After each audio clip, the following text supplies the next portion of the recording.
Hi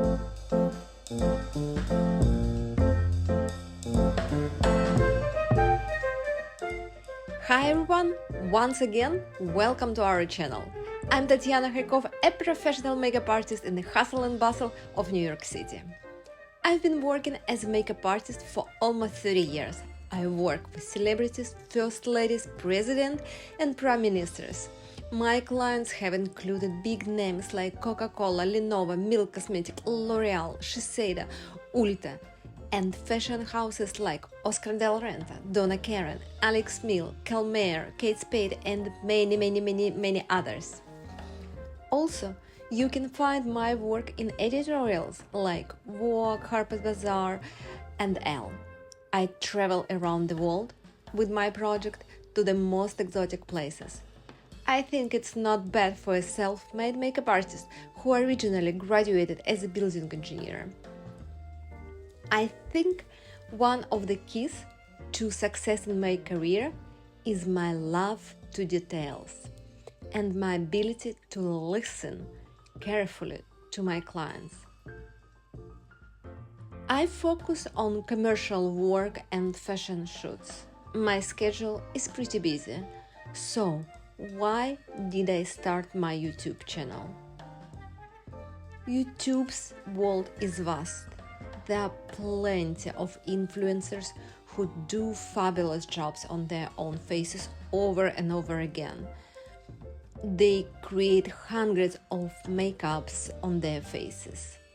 And there is a much smaller group of channels presented by professional makeup artists like myself.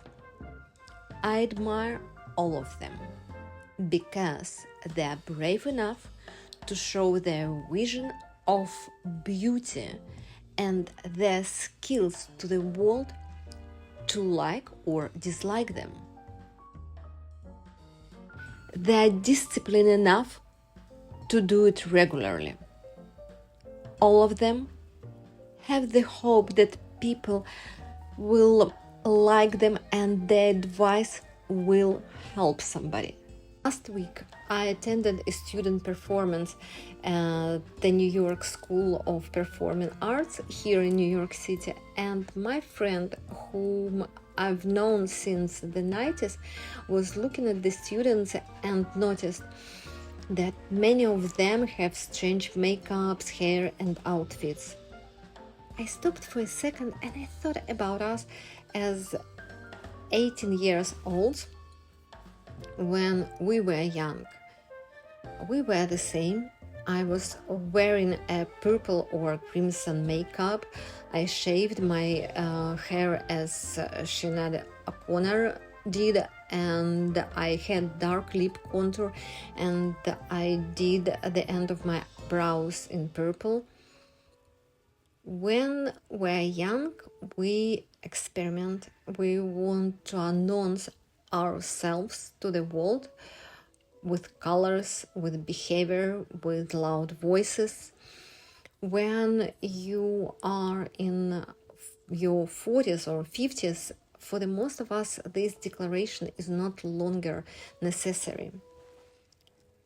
This influences how you see your own makeup.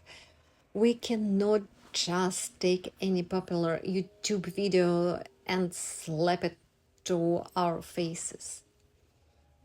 Watching tutorial videos on social media, I realized that most videos show one step after the other, like concealers, then foundation, then sculpting, then bronzing, powder, baking powder, powder baking, like compulsory must-have steps.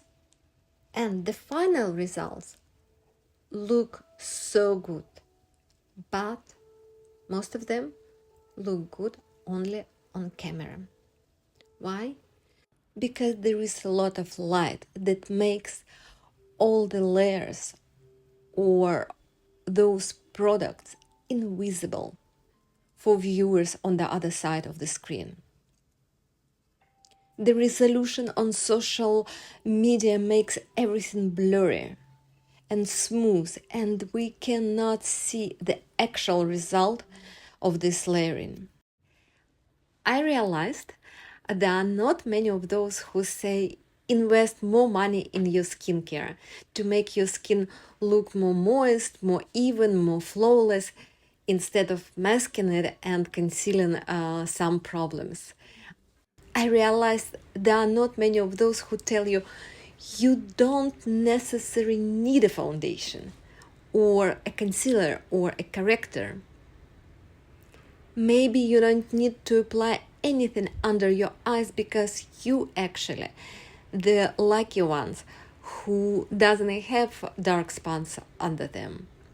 And if you are in your 45, 50s and you have a sedgy skin like I do, you must be extremely careful with the choice of your foundation, with the ways you apply it. There are not many of those who tell you that your face lost a lot of underskin fat because of menopausal changes, and the step of sculpting, you can skip it because you don't need to use sculpting products.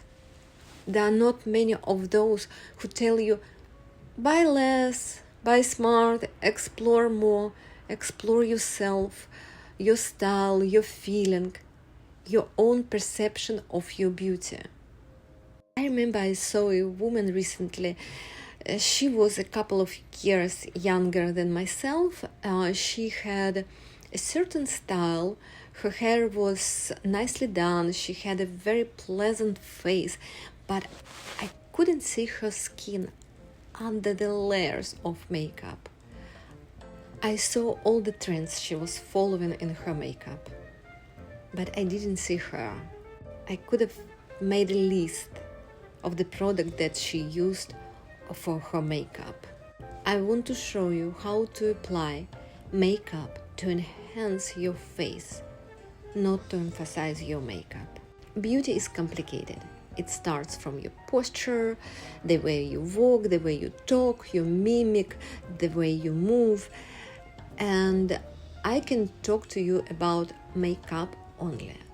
I'm not a cosmetologist to give you any advice about your skin routine, for example, or your life coach or a stylist. I want you to think about beauty as a kaleidoscope. When you change one thing, the whole picture is changing.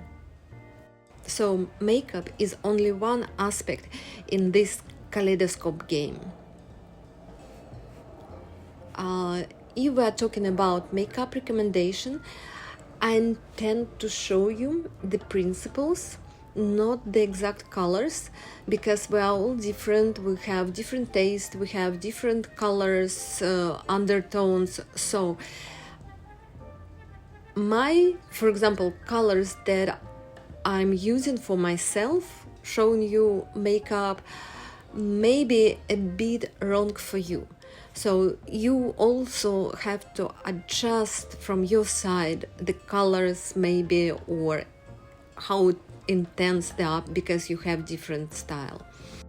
Although I do have some favorites, and if you have watched my videos, you already know them, and I believe they work for most of my audience. Finally, I'm asking you to think about you. What do you like? Who you are? What your style is? Do you have your own style, or you just copying your girlfriends? Or you just buy the same things over and over again? Think about it. Thank you for watching my video. See you next time. Glory to Ukraine!